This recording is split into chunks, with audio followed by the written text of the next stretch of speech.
नमस्कार, स्वागत है आप सभी का आर्य न्यूज पर। आपके साथ मैं हूं पल्लवी रविंद्र सिंह। बुलेटिन की शुरुआत करेंगे फिरोजाबाद से आ रही बड़ी खबर के साथ। 24 घंटे में 110 नए मरीजों की डेंगू की पुष्टि हो चुकी है। 110 मरीजों में डेंगू के लक्षण पाए गए हैं। लगातार डेंगू का प्रकोप सूबे में बढ़ता जा रहा है। जिले में अब तक 137 लोगों की मौत भी डेंगू की वजह से हो चुकी है। इलाज के अभाव में बच्चे भी दम तोड़ रहे हैं। मेडिकल कॉलेज में मरीजों का इलाज नहीं हो रहा। बच्चों को लेकर माँ जो है वो फूट फूट कर रोती हुई अब नजर आ रही है। मेडिकल कॉलेज में जमकर लापरवाही का आरोप परिजनों के द्वारा लगाया जा रहा है। बड़ी खबर फिरोजाबाद से आपके टेलीविजन स्क्रीन पर है। आपकी जानकारी के लिए आपको बताते चले कि लगातार डेंगू और वायरल फीवर के जो मरीज हैं वो बढ़ते जा रहे हैं। जितनी जांच हो रही है डेंगू की पुष्टि भी उतने लोगों में बढ़ती जा रही है। डेंगू के 110 नए मरीज फिरोजाबाद में मिले हैं। 24 घंटे के ये आंकड़े हैं, आपको बताते चले। और जो बड़ी खबर है और दुखद भी वो ये कि 137 लोगों ने डेंगू से ग्रसित होकर अपनी जान गंवा दी है।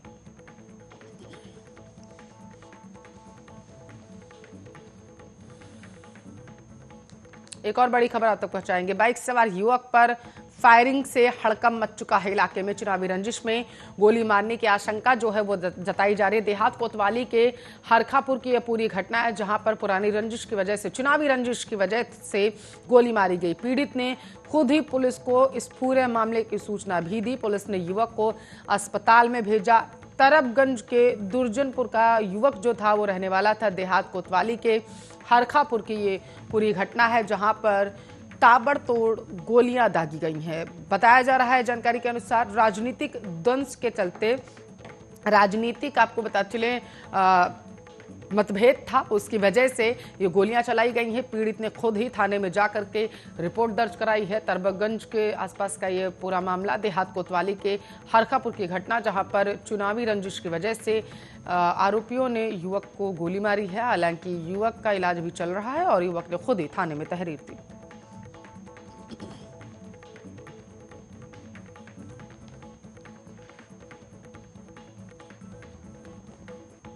बड़ी खबरों के बाद विस्तार से खबरों की तरफ रुख करते हैं। कोरोना से होने वाली मौतों को लेकर केंद्रीय स्वास्थ्य मंत्रालय की और Indian council for medical research यानी कि आईसीएमआर ने राज्य सरकारों को निर्देश जारी कर दिए हैं।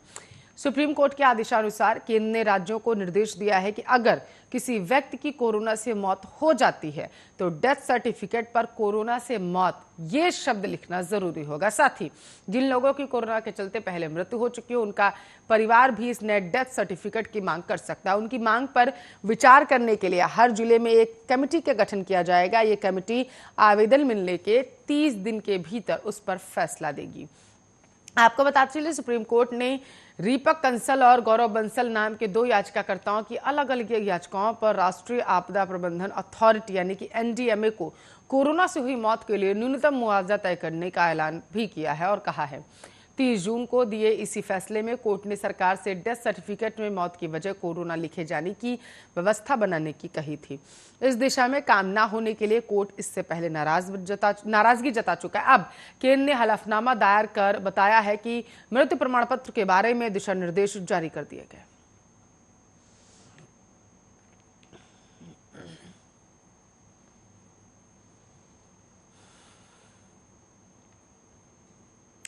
भारत और ऑस्ट्रेलिया अपनी पहली 2+2 मीटिंग में चीन पर जमकर बरसे। हालांकि मीटिंग के बाद दोनों देशों के रक्षा और विदेश मंत्रियों ने चीन का नाम तो नहीं लिया, लेकिन इशारों में सब कुछ बयां हो चुका है। मीडिया को संबोधित करते हुए देश के रक्षा मंत्री राजनाथ सिंह ने कहा है कि 2+2 वार्ता भारत और ऑस्ट्रेलिया की समग्र रणनीतिक साझेदारी को दर्शाता है। दोनों देशों के बीच जो स्वतंत्र, मुक्त, समेकित और समृद्धशाली इंडो पैसिफिक क्षेत्र की साझा दृष्टि पर आधारित है। दो लोकतंत्रों भारत और ऑस्ट्रेलिया के रूप में पूरे क्षेत्र की शांति और समृद्धि में हमारे समान हित है। ऑस्ट्रेलिया के रक्षा मंत्री पीटर ड्यूटन ने भी कहा है कि दोनों देश बिना रोक टोक के व्यापार, अंतर्राष्ट्रीय नियमों एवं कवायदों पर कायम रहना और इसके साथ साथ सतत आर्थिक विकास सुनिश्चित करने की भी आवश्यकता। आपको बताते चले कि दक्षिण चीन सागर में चीन दूसरे देशों के आवागमन और व्यापार को लेकर हमेशा से परेशानियां खड़ी करता आया। इसके अलावा अंतर्राष्ट्रीय कानूनों का भी पालन नहीं करता है। ऐसे में भारत और ऑस्ट्रेलिया का ये बयान काफी अहम माना जा रहा है।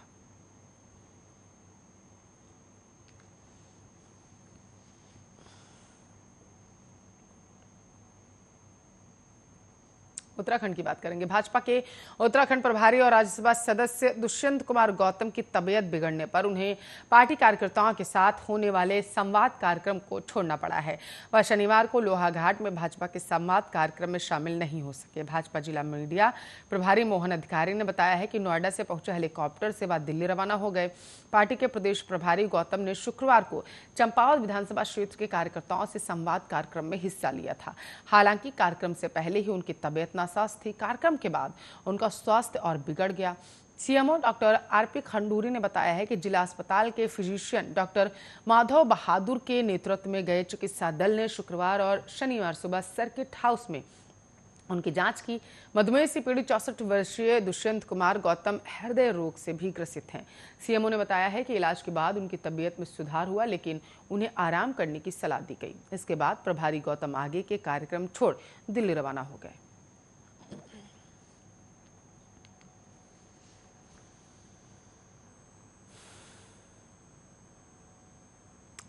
चुनाव की बात करेंगे। यूपी विधानसभा चुनाव को लेकर कांग्रेस महासचिव प्रियंका गांधी वाड्रा प्रदेश को दौरे पर पहुंच चुकी हैं। आज से वे रायबरेली के 2 दिवसीय दौरे पर रहेंगी। विधानसभा चुनाव में कांग्रेस की नैया पार लगाने की जिम्मेदारी पार्टी महासचिव प्रियंका गांधी वाड्रा के कंधों पर। चुनाव को लेकर प्रियंका लगातार यूपी का दौरा कर रही, बैठकें कर रही। कांग्रेस के उत्तर प्रदेश प्रभारी प्रियंका अपने इस दौरान चुनावी रणनीति, संगठन की स्थिति, संभावित उम्मीदवारों के नामों और कई अन्य मुद्दों पर वरिष्ठ नेताओं के साथ चर्चा करेंगी। बताते चले कि उत्तर प्रदेश में अगले साल फरवरी-मार्च में विधानसभा चुनाव होना है। सुबह लगभग 11 से 11:45 के बीच तक जिला कांग्रेस कमेटी, ब्लॉक अध्यक्ष, न्याय पंचायत अध्यक्ष, नगर अध्यक्ष साथ बैठक करेंगे। सुबह 11:45 से 12:15 तक शहर कांग्रेस कमेटी, वार्ड अध्यक्ष साथ बैठक करेंगे और इसके बाद दोपहर 12:15 पर और इसके बाद 12:45 के बीच में फ्रंटल विभाग और प्रकोष्ठ के अध्यक्ष साथ बैठक करेंगे। इसके बाद 12:45 से 1:15 तक पीसीसी सदस्यों से बैठक होगी। रात 8 से 9:30 तक सामाजिक संगठनों और बैठक, जिससे उद्योग, JCB, rotary club, IMA, Raebareli club और केमिस्ट एसोसिएशन के प्रतिनिधि रहेंगे।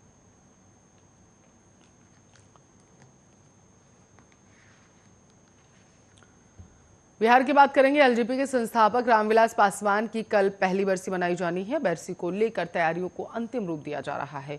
इधर बरसी से पहले रामविलास पासवान को लेकर तरह तरह की मांगे उठ रही हैं। नेता प्रतिपक्ष तेजस्वी यादव और रामविलास पासवान के भाई पशुपति पारस ने नेता की मूर्ति लगाने समेत कई अन्य मुद्दों पर मांग की है। अब इन नेताओं में सुशील कुमार मोदी का भी नाम शामिल हो चुका है। शनिवार को ट्वीट कर दिवंगत नेता रामविलास पासवान की मूर्ति लगाने की मांग की। उन्होंने कहा, पूर्व केंद्रीय मंत्री रामविलास पासवान ने बिहार के विकास और राष्ट्रीय राजनीति में जो बड़ी भूमिका निभाई, उसे देखते हुए पटना में उनकी प्रतिमा लगनी चाहिए। उन्होंने दलितों को आगे बढ़ाने के लिए लगातार संघर्ष किया, लेकिन कभी नफरत की राजनीति नहीं की। उनकी जयंती पर राजकीय समारोह होना चाहिए। इधर छोटे भाई की बरसी में शामिल होने पहुंचे केंद्रीय मंत्री पशुपति पारस ने कहा, बड़े भैया और छोटे भाई नहीं रहे, यह बेहद दुखद है। तेजस्वी यादव ने जो मांग की है वो मैं शुरू से करता रहा हूँ। रामविलास पासवान को भारत रत्न मिलना ही चाहिए। मेरी ये मांग है कि हाजीपुर में रामविलास पासवान की आदमकद प्रतिमा लगे और एक व्हीलर रोड स्थित कार्यालय को राष्ट्रीय स्मारक घोषित किया जाए। इस संबंध में मैंने सीएम नीतीश को भी पत्र लिख दिया।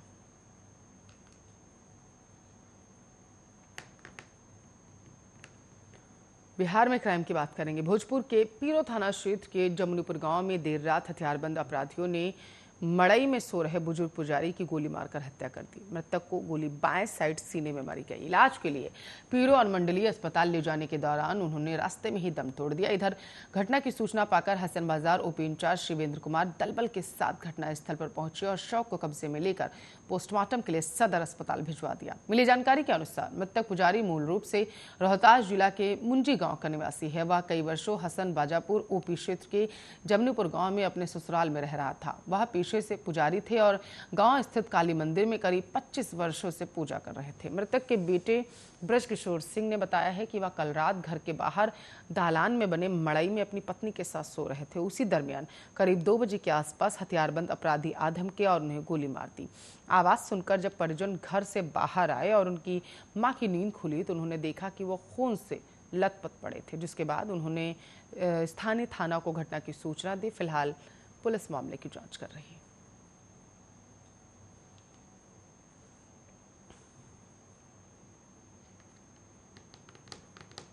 गुजरात की बात करेंगे। गुजरात को आज अपना नया मुख्यमंत्री मिल जाएगा। दोपहर में मुख्यमंत्री विजय रूपाणी के इस्तीफे के चलते विधायक दल की बैठक रविवार दोपहर 3 बजे यानी कि आज 3 बजे होनी है। इस बैठक में विधायक दल के एक नए नेता का चुनाव होगा जो गुजरात का नया मुख्यमंत्री होगा। माना जा रहा है कि अगला मुख्यमंत्री पाटीदार समाज से होगा। हालांकि स्थिति विधायक दल की बैठक के समय ही स्पष्ट हो पाएगी। पार्टी के केंद्र पर्यवेक्षक के तौर पर रविवार सुबह केंद्रीय मंत्री नरेंद्र सिंह तोमर और प्रहलाद जोशी नए मुख्यमंत्री के चुनाव के लिए अहमदाबाद पहुंच गए हैं। शनिवार दोपहर गुजरात के मुख्यमंत्री विजय रूपाणी ने अपने पद से इस्तीफा दिया था। आपको बताते चले, नए मुख्यमंत्री के चुनाव के लिए विधायक दल की अब बैठक रविवार को बुलाई गई, जहां विधायक दल के नए नेता का चुनाव होगा। प्रफुल्ल पटेल, मनसुख भाई मंडविया, पुरुषोत्तम रूपाला, नितिन पटेल पाटीदार चेहरे के रूप में मुख्यमंत्री की रेस में सबसे आगे, जबकि गैर पाटीदार चेहरे प्रदेश अध्यक्ष CR पाटिल का है। वो भी मुख्यमंत्री की रेस में चल रहे हैं। माना जा रहा है कि विजय रूपाणी के बदलाव की पटकथा आपको बताते चले पिछले साल दिसंबर में ही रच दी गई थी। पिछले साल दिसंबर में पार्टी संगठन ने विजय रूपाणी के खिलाफ रिपोर्ट दी। इसके बाद तय हो गया था कि पार्टी मुख्यमंत्री बदलेगी। विजय रूपाणी को तब बता दिया गया था कि आपके 5 साल पूरे होने के बाद पार्टी नया मुख्यमंत्री राज में देगी। पिछले महीने 7 अगस्त को रूपाणी के 5 साल पूरे हुए।